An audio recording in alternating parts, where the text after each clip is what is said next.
নমস্কাৰ। বড় বোলছবি বুলিলে ক'লে বড় বোলছবি যেনেকৈ জাগৰণ, এই জাগৰণটো আপোনাৰ দিনৰ পৰা আৰু এতিয়ালৈকে আপুনি কি সাল সলনি বা পৰিৱৰ্তন দেখিছে, আপুনি কি ক'ব?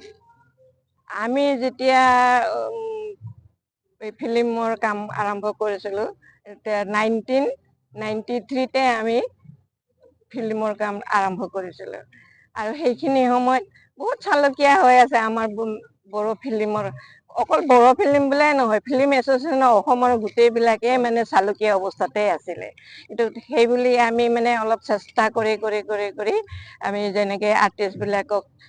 বুজাই বঢ়াই আমাৰ যিবিলাক টিম আছিলে তেখেতসকলে ইমান কষ্ট কৰি আৰ্টিষ্টবিলাকক ইমান সুন্দৰকৈ মানে কেনেকৈ কেমেৰাৰ সন্মুখত কেনেকৈ থিয় হ'ব লাগে, কেনেকৈ কিবা ডাইলগবিলাক কেনেকৈ মানে ক'ব লাগে, তেখেতসকলে বহুত কষ্ট কৰিছে ডাইৰেক্টৰসকলে। সেই তেনেকৈ আমাৰ মানে আৰম্ভ হ'ল। লাহে লাহে লাহে লাহে আমি কেইবাখনো ফিল্ম কৰিলোঁ, হ'লেও বহুতখিনি কষ্ট কৰিব লগা হৈছে। একমাত্ৰ আমাৰ কোনো মানে প্ৰশিক্ষণ নাই, আমাৰ আৰ্টিষ্টবিলাকৰ কোনো প্ৰশিক্ষণ নাই। গতিকে তেখেতসকলে কেনেকৈ ক'ত থিয় হ'ব লাগে, কিবা হ'লে হিণ্টছ দিলে বুজিয়ে নাপায়। এনেকৈ কৰি কৰি মানে বহুতখিনি মানে আমি কষ্ট কৰি সেই ফিল্মকেইটা আমি বনালোঁ। তাৰপিছত এতিয়া আহি আহি কিন্তু এতিয়া দেখিছোঁ এইখিনি সময়ত এতিয়া যিবিলাক মডাৰ্ণ মানে ইনষ্ট্ৰুমেণ্টবিলাক ওলাইছে। আমাৰ যেতিয়া আমি ভিডিঅ' ফিল্মেই কৰিছিলোঁ, আমি VHSতে কৰিছিলোঁ। এই VHSত কৰাৰ কাৰণে আমাৰ যিবিলাক ফিল্ম কৰিলোঁ, আমাৰ এতিয়া কোৱালিটিবিলাক বহুত ল' কোৱালিটি হৈ এতিয়া সেইবিলাক চব ৰিলবিলাক নষ্ট হৈ গ'লে আমি সংৰক্ষণ কৰি পেলাই ৰাখিব নোৱাৰিলোঁ যিবিলাক ফিল্ম আমি কৰিছিলোঁ। সেইকাৰণে বৰ্তমান আমি সেই ফিল্মবিলাকক প্ৰদৰ্শন কৰিবলৈ মানে সুবিধাই নাপাওঁ আৰু এতিয়া সুবিধা মানে নষ্ট হৈ গ'ল, কেছেটবিলাক নষ্ট হৈ গ'ল, কোনো সংৰক্ষণৰ ব্যৱস্থা নাছিলে সেইখিনি সময়ত। এতিয়াতো তেনেকুৱা নহয়। এতিয়া যিবিলাক মানে নতুন চামৰ যিবিলাক ফিল্ম কৰিবৰ কাৰণে ওলাই আহিছে, প্ৰডিউচাৰবিলাক, ডাইৰেক্টৰবিলাক, তেখেতসকলে কিন্তু বহুতখিনি মানে আধুনিক বস্তুবিলাকক ব্যৱহাৰ কৰিবলৈ সুবিধা পাইছে আৰু সেইকাৰণে তেখেতসকলে এতিয়া আমাৰ সময়ত কৰাতকৈ বেছি উন্নত মানৰ ফিল্মবিলাক মানে তৈয়াৰ হ'বলৈ ধৰিছে। সেইটো এটা বৰ ভাল শুভ দিশ বুলি ধৰিব পাৰে। আৰু মই ভাবোঁ এনেকৈ আমাৰ এনেকুৱা ফিল্ম এছ'চিয়েশ্যন ক্ৰিয়েট হৈ তেখেতসকলে যদি এনেকুৱা ধৰণৰ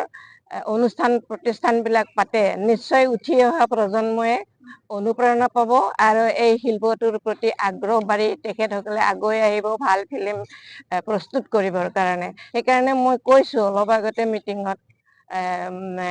যিবিলাক তেখেতসকলে ফিল্ম কৰোঁতে সহজ কথাটোতো নহয়েই, হ'লেও মানে প্ৰদৰ্শন কৰাটোহে বেছি কষ্টকৰ হয়। কাৰণ আমাৰ কোনো সুবিধা নাই। আমি ফিল্ম কৰিলোঁ, গাঁৱে গাঁৱে টিমবিলাকক মানে গঠন কৰি 2জন 3জন মানুহ এনেকৈ লগাই আমি গাঁৱে গাঁৱে ফিল্মবিলাক কিবা কৰিবৰ কাৰণে প্ৰদৰ্শন কৰিবৰ কাৰণে পঠিয়াইছিলোঁ। আৰু বহুত দিগদাৰী হয়, ভিতৰৰ গাঁওবিলাকত কাৰেণ্ট নাথাকে। আমি জেনেৰেটৰ পৰ্যন্ত, প্ৰজেক্টাৰ পৰ্যন্ত আমি মানে নিজৰ ফালৰ পৰা নি এই প্ৰদৰ্শন কৰিছিলোঁ আমি চিনেমাবিলাক। তেনেকুৱা ধৰণৰ কিমান অসুবিধাৰ মাজত আমি চিনেমা কৰি আহিলোঁ। এতিয়া ভাবিলে কিবা আচৰিত যেনহে লাগে মোৰ।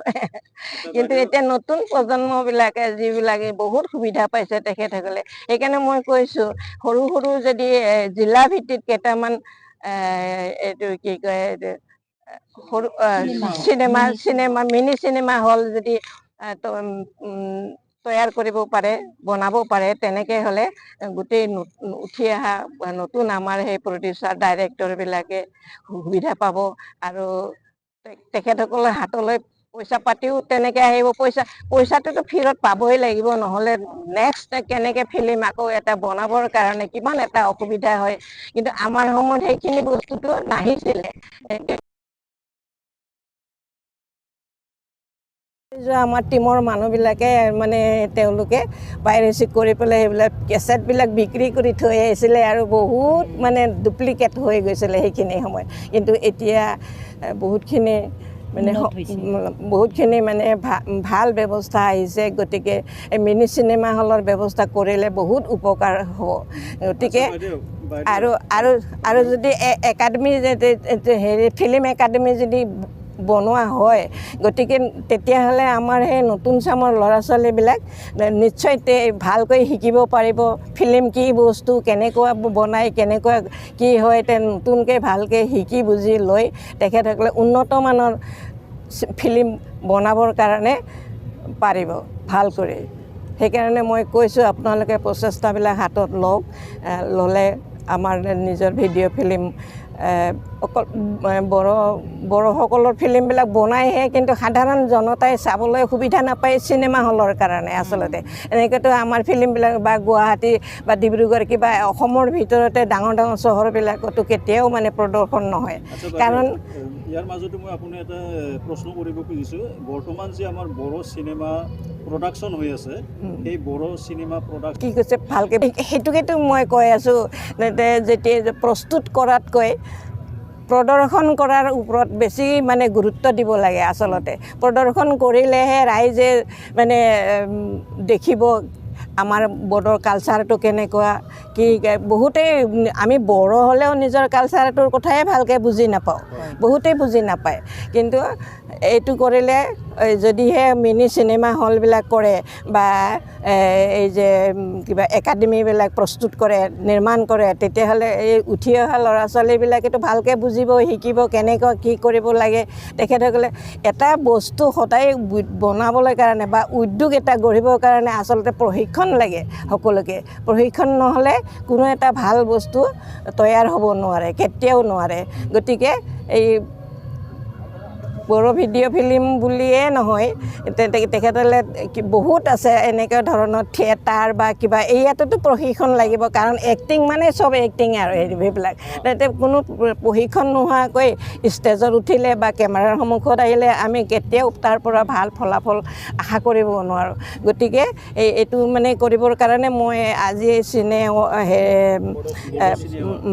তেখেতসকলৰ উদ্যোক্তাসকলক প্ৰডিউচাৰ ডাইৰেক্টৰসকলক মই অনুৰোধ কৰিছোঁ আপোনালোকে এই কামখিনি মিনি চিনেমা হল আৰু একাডেমিৰ কথাটো চিন্তা কৰক আৰু তাৰ মাজতে এটা প্ৰশ্ন আপুনি প্ৰথমবাৰত কি চিনেমা বনাইছিল হে প্ৰথমবাৰ আপুনি কি চিনেমা বনাইছিল প্ৰথমবাৰতে আমি বড়ো ফিল্মেই বনাইছোঁ কিন্তু গৰ্বনী মিজিং বুলি 93 গৰ্বনী মিজিং আজিলৈ মানে কেইখনমান চিনেমা আজিলৈ মোৰ এতিয়া হিচাপটো মনত নাই দেই 18খনমান হ'ব 18খনমান বড়ো ভিডিঅ' ফিল্ম বনাইছোঁ এনেকুৱা কৰিছোঁ আমি মানে যিবিলাক বনাইছিলোঁ গোটেই অল আছামৰ চুকে কোণৰ ল'ৰা ছোৱালীবিলাকক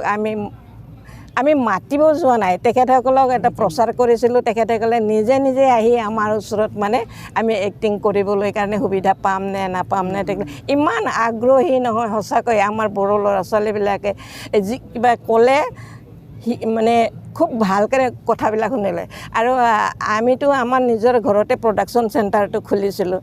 গতিকে গোটেই তাতে 30জন 40জন ল'ৰা ছোৱালী আমাৰ লগত থাকে একেলগে ফেমিলি মেম্বাৰৰ নিচিনা তাতে খাই বৈ তাতে থাকে ফূৰ্তি হৈ ৰিহাৰ্চল পৰ্যন্ত কৰে চব ধৰণৰ বস্তু আমি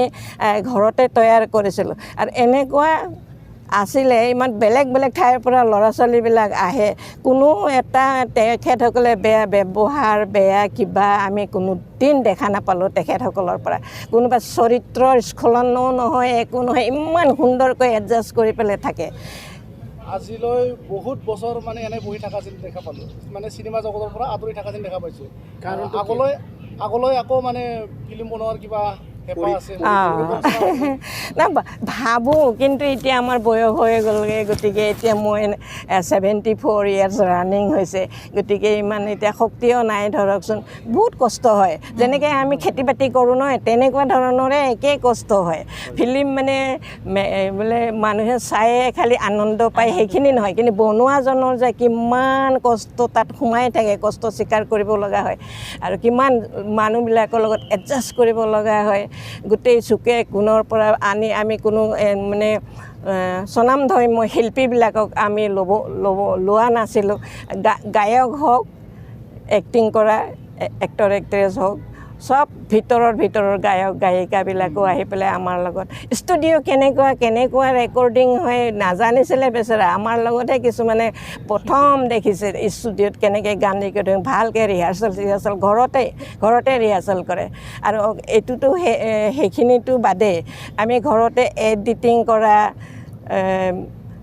মিউজিক ইনচাৰ্ট কৰা ডাবিং কৰা সকলোবিলাক সুবিধা আমি নিজৰ ঘৰতে সৰুকৈ হ'লেও মানে আমি যেনে তেনেকৈ হ'লে বনাই লৈছিলোঁ ৰাইজক সেইটো মই নিজে মানে বাহাদুৰি নকৰোঁ বাহাদুৰি কৰি কি ফাইদা আছে মিছামিছি গতিকে নিজে আমি যিখিনি পাৰিছোঁ সেইখিনি মানে চেষ্টা কৰি যিখিনি কৰিবৰ কাৰণে চেষ্টা কৰে তাৰ মানে বহুত অনুদান আছে মোৰ স্বামীৰ তেখেতে যদি মোক সহায় নকৰিলেহেঁতেন আজি মই এইখিনি এৱাৰ্ড ইমান সুন্দৰ এটা মানে সন্মান মই আজি পাবৰ কাৰণে যোগ্য নহ'লোহেঁতেন গতিকে মই সেইকাৰণে কৈছোঁ আমাৰ যিবিলাক ফিল্ম বনাবৰ কাৰণে উঠি আহে ল'ৰা ছোৱালীবিলাক মনোযোগেৰে কথাবিলাক ভালকৈ শুনিব লাগে বুজিব লাগে শিকিবলৈ যত্ন কৰিব লাগে লাজ কৰিব নালাগে লাজ কৰিলে কোনো মানে এটা শিল্প গঢ়ি উঠিব নোৱাৰে গতিকে এইটো এটা মানে আৰ্থিক দিশতো গোটেই স্বাৱলম্বী হ'ব পৰা এটা শিল্প হয় এই বস্তুটো গতিকে নিজৰ মানুহখিনিয়ে যদি নিজৰ উঠি অহা প্ৰজন্মই যদি নিজৰ কালচাৰবিলাক আৰ্ট এণ্ড কালচাৰবিলাকৰ কথা যদি বুজি নলয় তেওঁলোকে যদি মানে ভালকৈ সংৰক্ষণ কৰিবলৈ চেষ্টা নকৰে গতিকে কেনেকৈ এইবিলাক মানে ভৱিষ্যতৰ প্ৰজন্মই আৰু কেনেকৈ এইবিলাক শিকিব বুজিব দেখিব চিনিব গতিকে এইখিনি কৰিবৰ কাৰণে মই উঠি অহা প্ৰজন্মবিলাকক মানে হাতযোৰ কৰি কৈছোঁ আপোনালোকে ভালকৈ বুজি লওক কথাবিলাক আৰু বুজি লোৱাৰ পিছতহে প্ৰশিক্ষণ নোহোৱাকৈ আপোনালোকে কেতিয়াও মানে এই ইণ্ডাষ্ট্ৰীবিলাকত হাত দিবলৈ চেষ্টা কৰিব নালাগে ভালকৈ বুজক ভালকৈ শিকক শিকি লৈ পেলাই আপোনালোকে এইটো দেখিব আপোনালোকে এটা স্বাৱলম্বী হৈ যাব আৰু মানে এটা মানে প্ৰকাণ্ড উদ্যোগ এটা গঢ়িবৰ কাৰণে আপোনালোকে চেষ্টা কৰিব লাগিব আপোনালোকে যদি চেষ্টা নকৰে কোনে চেষ্টা কৰিব উঠি